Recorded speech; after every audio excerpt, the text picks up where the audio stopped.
Buenas tardes, queridos seguidores y amigos del video podcast Cuba-Panamá, una gran conexión.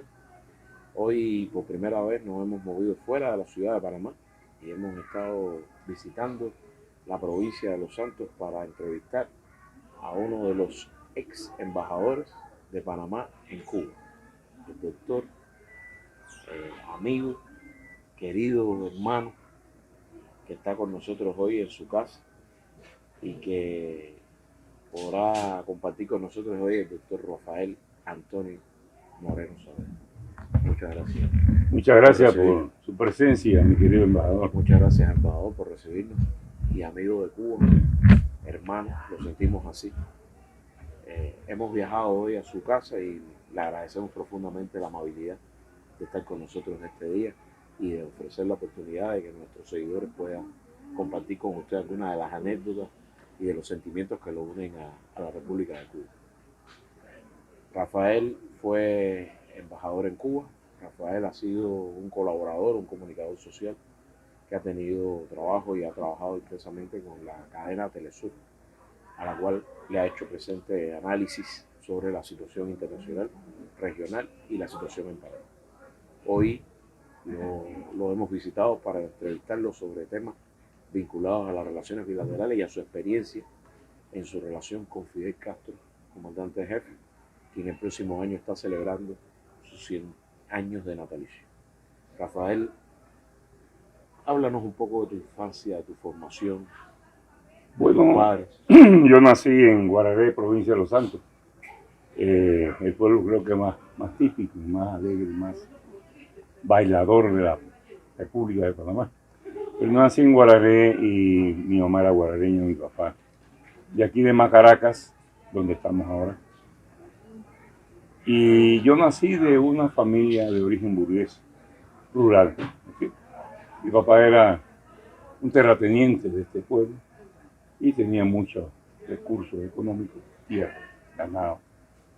Y fui educado en Macaracas y en el Colegio de La Salle. Y de ahí del Colegio de La Salle me fui entonces para México a estudiar. En México en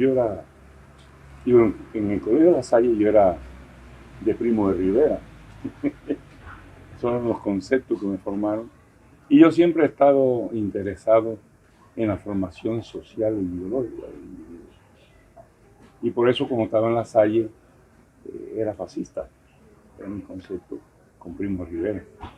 Pero posteriormente, cuando ya llegué a México, me encontré con grupos que venían de Venezuela y grupos que venían de Cuba. Es más, yo conocí a los grupos que fueron después, porque eso fue en 1955, 56.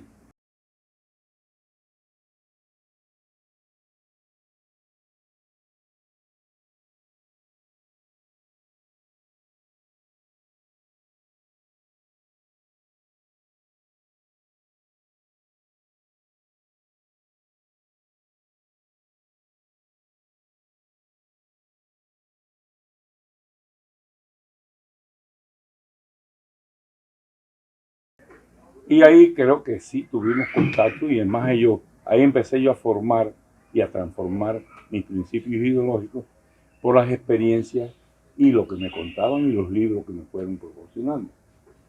Y fui creando un concepto socialista, humanista y más cristiano, práctico, que es donde yo soy cristiano, pero en la parte social.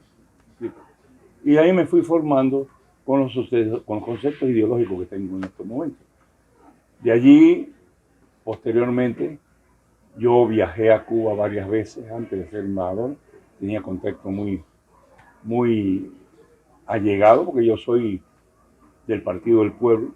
Fue el primer partido que me inscribí y todavía sigo siendo el Partido del Pueblo, que es un partido no electorero, sino ideológico, en el cual ya nada más quedamos 200 y pico, en ese partido, pero sigo con mi concepto firme, sólido, de justicia social. Esa es la que me encanta. ¿El nombramiento de embajador Rafael se produce en qué periodo? En el gobierno de Pérez Valladares. Yo era presidente del partido PRD en la provincia. Y entonces Ernesto, que somos compadres, él me bautizó uno de mis hijas. Ernesto me llamó porque en esta provincia fue donde recibió él la mayor cantidad de votos proporcional en sus elecciones para ser presidente. Y como era presidente del partido, nosotros fuimos a visitar a Fidel. Y ahí fue donde Ernesto Pérez Valladares conoció a Fidel. Ya Fidel había viajado alguna vez a Cuba. Y ahí conoció al comandante. Ahí tuve una reunión, Pérez Valladares, Lucho Gómez, Chalo González, Nil Castro, Sánchez Cárdenas, Michel Doen. Y bueno, una reunión en privado con el comandante antes de ser presidente Pérez Valladares. Y de allí empezamos a hacer un acercamiento, una unidad entre Cuba y el nuevo presidente que fue Pérez Valladares. El presidente Pérez Valladares me dijo, tú eres amigo de Fidel, yo te voy a mandar a Cuba. Y yo mismo, ¿por qué me vas a mandar a Cuba? Dice, porque tú tienes que hacer una labor allá. Y yo digo, correcto. Se habían roto las relaciones de Panamá con Cuba, porque los norteamericanos invadieron la embajada de Cuba y cometieron muchas irregularidades con el embajador y todas las personas que eran amigos míos. Entonces, como estaban rotas las relaciones, había que rehacer las relaciones de Panamá con Cuba. Y yo fui y me encargué de acomodar la residencia, acomodar todas las cuestiones, y me hice embajador en Cuba, cosa que ha sido uno de los honores más grandes que he tenido en mi vida, y lo digo con sinceridad. Representar a mi patria en un pueblo tan digno, tan honorable y tan ejemplar como el pueblo cubano. Rafael, y tus vínculos con Fidel como embajador debieron ser numerosos. Háblanos alguna de tus experiencias con el comandante, algún intercambio, algún hecho que te haya marcado extraordinariamente durante tu tiempo de embajador. Bueno, Fidel para mí es el hombre más extraordinario que he conocido en mi vida. El comandante, no sé por qué tuvo ese acercamiento entre los dos, me explico. Quizás porque los dos veníamos de origen rural burgués. Origen rural burgués, fuimos formados en La Salle también, y que nosotros no llegamos a una concepción socialista por odio de clase social, sino por estudiar y ver la justicia social en los pueblos. Nosotros nos hicimos marxistas, no por inculcarnos de que yo soy pobre y tú eres rico, no. Entonces, como teníamos muchas cosas parecidas, no sé qué Fidel vio en mí, me digo, pero me trató con tanto cariño que iba a mi casa y se reunía también con mi familia. Y hizo un acercamiento que yo lo respetaba mucho, lo admiré y lo sigo admirando como el hombre más grande que puede haber existido en América Latina, y te lo digo con sinceridad, por lo que yo he conocido. Yo conocí muchos presidentes en México, porque yo fui cónsul general en México y en Colombia, el presidente de Colombia también lo conocía, de Costa Rica, de diferentes lugares, pero jamás vi un hombre tan excepcional y con conceptos tan firmes y tan cultos como Fidel, y tan humano como Fidel, sencillo, porque lo que distinguía a ese gran hombre era su sencillez. Era sumamente humano, sencillo. Mira, Víctor, tú te sentabas con Fidel y era como sentarte con un muchacho ese cuento. Pero eso sí, te preguntaba y te preguntaba y te indagaba y te indagaba y te atrapaba y te cercaba. Hasta que llegaba un momento en que ya tú no podías contestarle porque era tanta la lluvia de preguntas y de conceptos profundos que él emitía que tú no tenías forma cómo seguirlo. Una vez yo me reuní con Fidel. Hubo una reunión del grupo de embajadores de América Latina, un almuerzo, una cena, y después de la cena a las 9 se fueron la gente. Y Fidel fue hasta donde estaba yo, me dice, ¿qué es conmigo? Y yo, como no, yo no iba a perder esa oportunidad jamás. Nos sentamos desde las 9 de la noche hasta las 4:30 de la mañana. Y quiere que tenga la verdad que yo, que soy tan hablador, no hablé casi. Me contó de sus viajes a Europa cuando le habían quitado el uniforme, le tuvieron que poner un saco y una muchacha tuvo que hacerle el vestido para poder saludar al rey, porque decía que no podían ir con un uniforme donde el rey.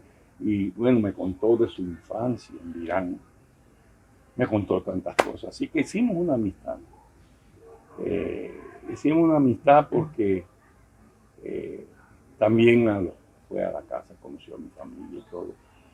Y él, no sé, hicimos una afinidad que cada vez que nos encontrábamos, por ejemplo, yo iba a una reunión y Fidel llegaba, el comandante llegaba y me veía.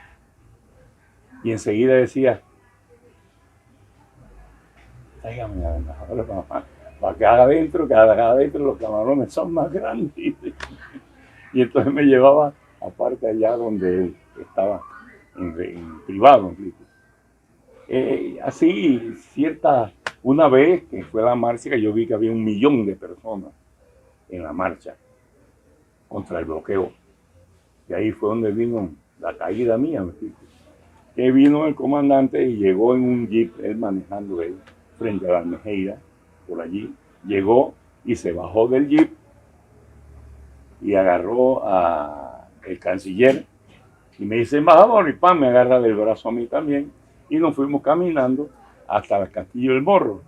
Y ahí nos subimos y yo quedé al lado de él en todo el discurso que dio. Digo yo, pero si Panamá está en contra del bloqueo, yo quiero cumplir con una función diplomática. El mismo presidente me dijo a mí que fuera a mi mata. ¿Por qué me van a...? Bueno, me destituyeron, pero dice que allí en esa reunión el canciller pidió mi destitución como embajador, porque dice que me habían visto del brazo con Fidel y en el discurso con Fidel al lado de él en el Castillo del Morro. Yo me vine para acá y Fidel antes de venir me fue a despedirme a la casa. Cosa, distinción que yo le agradezco mucho, porque él personalmente a mi casa a desearme buen viaje, esto y aquello, conversar, es una deferencia sumamente especial con una persona tan humilde como yo. Yo para poder mirar a Fidel tengo que mirar hacia arriba, porque para mí es un hombre más grande que parió América, junto con Simón Bolívar. A ese nivel lo pongo yo.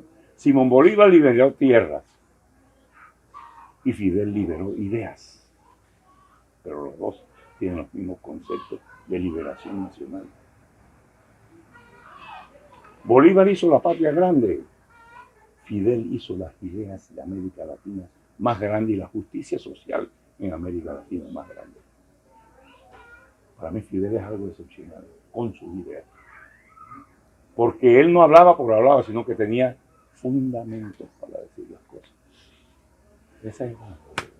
Rafael, en el momento que estamos viviendo es altamente complejo, momento caracterizado por la presencia y la imposición de políticas unilaterales, el regreso con mayor fuerza de la imposición y de la doctrina de la fuerza para lograr los intereses de una potencia hegemónica o de una potencia que está en declive y perdiendo su hegemonismo y que pretende convertir a América Latina o seguir convirtiendo a América Latina en patio trasero de sus propios intereses. En ese contexto, Fidel es sumamente útil. La herramienta, el instrumento que da Fidel, el pensamiento de Fidel, constituye la base de ese análisis para poder encontrar respuestas al grave momento que vive la humanidad y a las graves consecuencias que puede tener esa política hegemónica que estamos enfrentando. Cuando hablamos de Fidel y cuando se habla de Bolívar, cuando se habla de Martí y cuando se habla de muchos de los grandes figuras de la política regional, latinoamericana, humanista, yo creo que tenemos que pensar también en que el año que viene se celebra el centenario del comandante jefe, pero también se celebra el bicentenario del Congreso Anfictiónico. Congreso Anfictiónico que tuvo la sede en Panamá en aquel entonces por Bolívar. ¿Cuáles son tu opinión? ¿Cuál valoración pudieras hacer del contexto que vive hoy la región y de la importancia que puede tener ese Congreso Anfictiónico y del instrumental que Fidel nos da en la unidad latinoamericana y que Martí nos llamaba a la unidad de los pueblos latinoamericanos para enfrentar a Gigante de las Siete Leguas. ¿Cuál es tu valoración sobre este momento, este fenómeno que estamos viviendo? Bueno, primero te tengo que decir que la bestia está herida. Y cuando un animal está herido es mucho más peligroso. El imperio está en decadencia. En el imperio no hay familia casi. Hay drogadictos que se juntan en la familia. El consumo de drogas en todos los hogares casi. Los problemas sociales por la mala distribución de la riqueza en el pueblo hacen un cambio muy duro, y por también la discriminación social y racial que existe en los Estados Unidos. Ellos están pasando por una etapa de desesperación. Entonces su locura interna la brotan hacia afuera. Y ellos saben que si ellos no cogen el petróleo de Venezuela ahora, dentro de unos 10, 15 años, ellos van a estar en un peligro muy grande porque no van a tener electricidad, sus fábricas, su industria, todo se le viene abajo.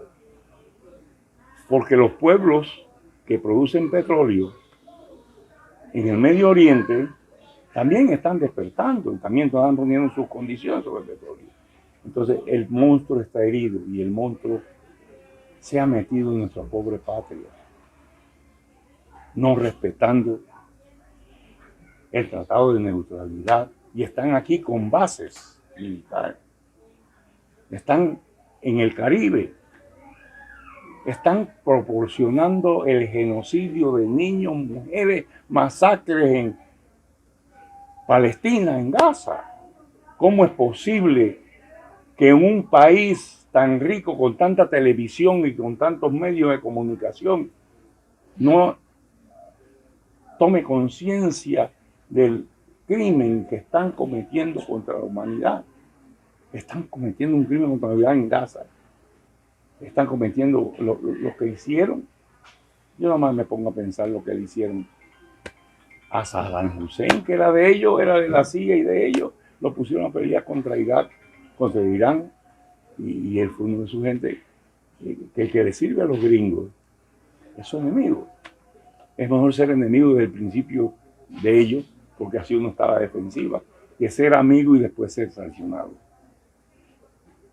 Lo que está sucediendo ahora mismo es que ellos están en crisis económica, crisis social y crisis intelectual de toda clase.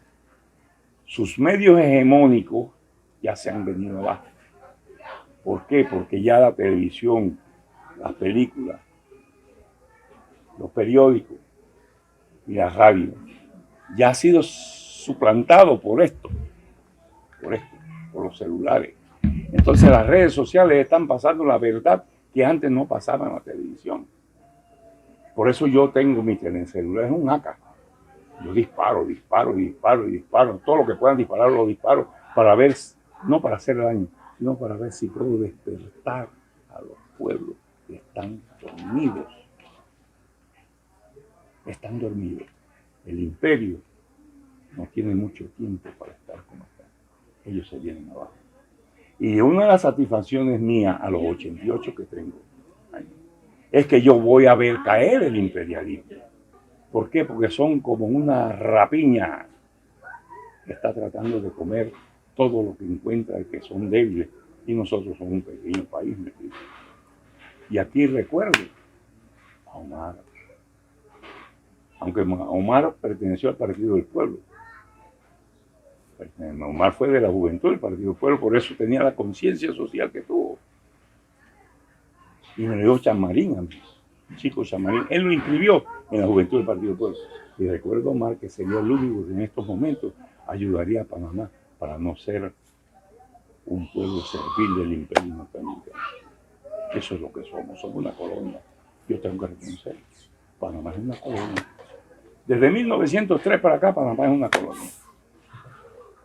Que Omar nos liberó un poco de tiempo, unos cuantos años, 15, 20 años, y tuvimos ese respiro, como decimos nosotros acá en el interior, ese respiro. Han vuelto muchos de los que lo siguieron a él a entregarse al imperialismo norteamericano y hacer de Panamá nuevamente una colonia. Y eso es lo que somos, desgraciadamente, Víctor. Y yo te quiero felicitar a ti por la misión que estás haciendo.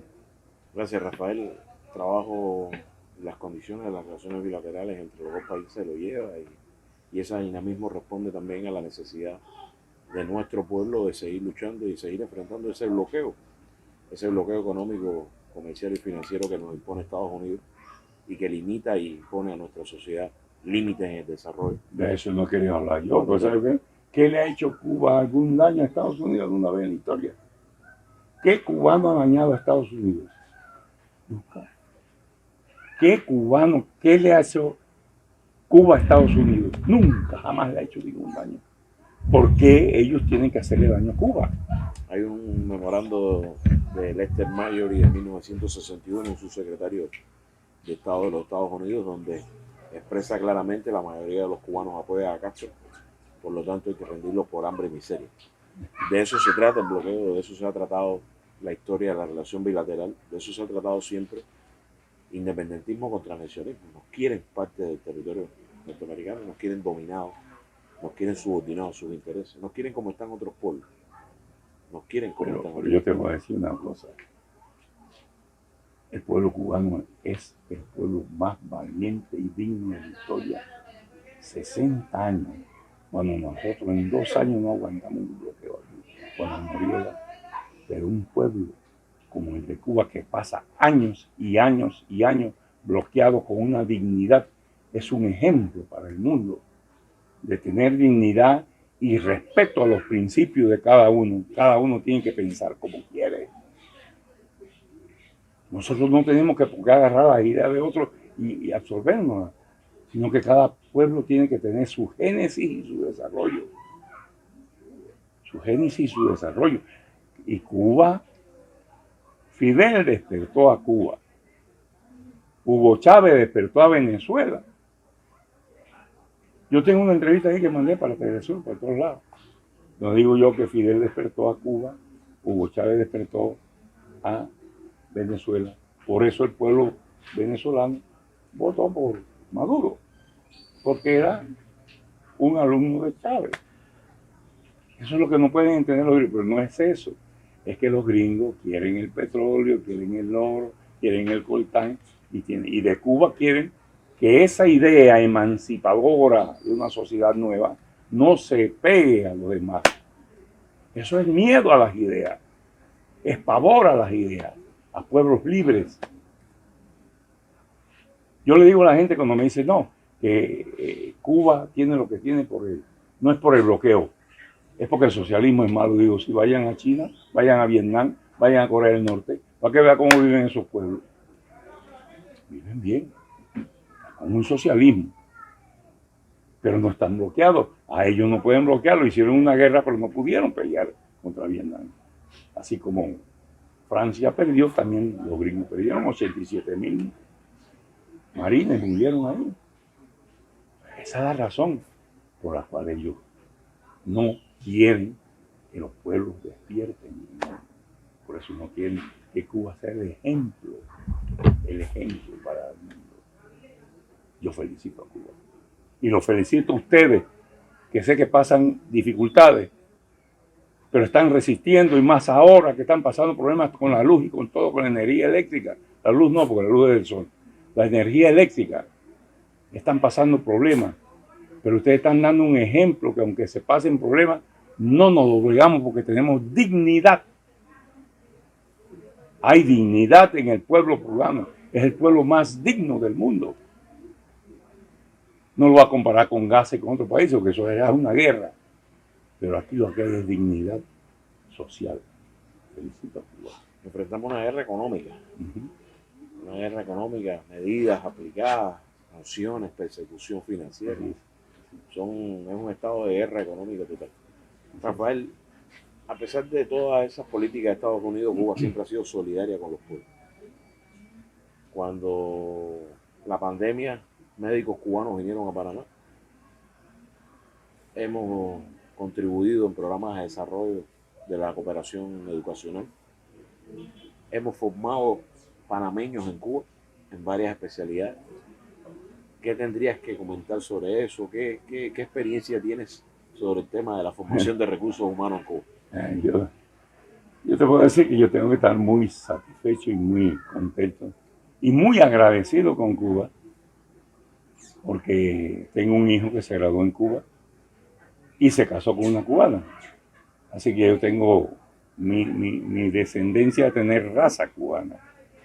Y él se graduó de médico en Cuba, hizo una especialidad en urología y para más satisfacción mía tiene un nombre que me gustó ponérselo, aunque muchos me critican. Se llama Lenín Fidel Moreno Castro. Y es un nombre que ha sido duro aquí en Panamá para su desarrollo, pero con la capacidad y el conocimiento que le dieron en Cuba, va sobrado. Como decimos aquí, va sobrado. Y Cuba ha hecho mucho por el mundo, con sus médicos, con sus avances científicos, que no lo pueden sacar porque si tienen una pastillita, el 10% de un producto gringo, ya esa pastillita no puede salir de Cuba, ni puede ir a buscar a nadie a Cuba. Digo, todo es bloqueo, todo es lucha ideológica, por el temor de los ricos de los Estados Unidos de perder su explotación de plusvalía que hicieron durante tantos años. Eso es todo. La plusvalía lo maneja de atrás. Que la plusvalía es la ganancia para esclavizar a los pueblos. Como en Cuba no hay esclavizados, no hay plusvalía. Yo espero que Venezuela avance para que tenga la fortaleza de hacer que los recursos pasen a mano del pueblo. Eso tiene que ir dentro. Y Nicaragua también. Pero con este imperio encima, atacándonos constantemente, no tenemos tanta facilidad. Rafael Antonio Moreno Saavedra, ex embajador de Panamá en Cuba, amigo de Cuba, hijo de la patria latinoamericana, padre de un panameño graduado en Cuba, casado con una cubana, cuyo símbolo, cuya amistad, cuya hermandad ha estado reflejada en la entrevista del día de hoy. Agradezco, Rafael, el intercambio. Te agradezco la visita y te agradezco que estés aquí conmigo. Ha sido un placer y es como si le estuviera dando la mano al pueblo cubano. Muchas gracias. Tú lo representas. Muchas gracias. Gracias.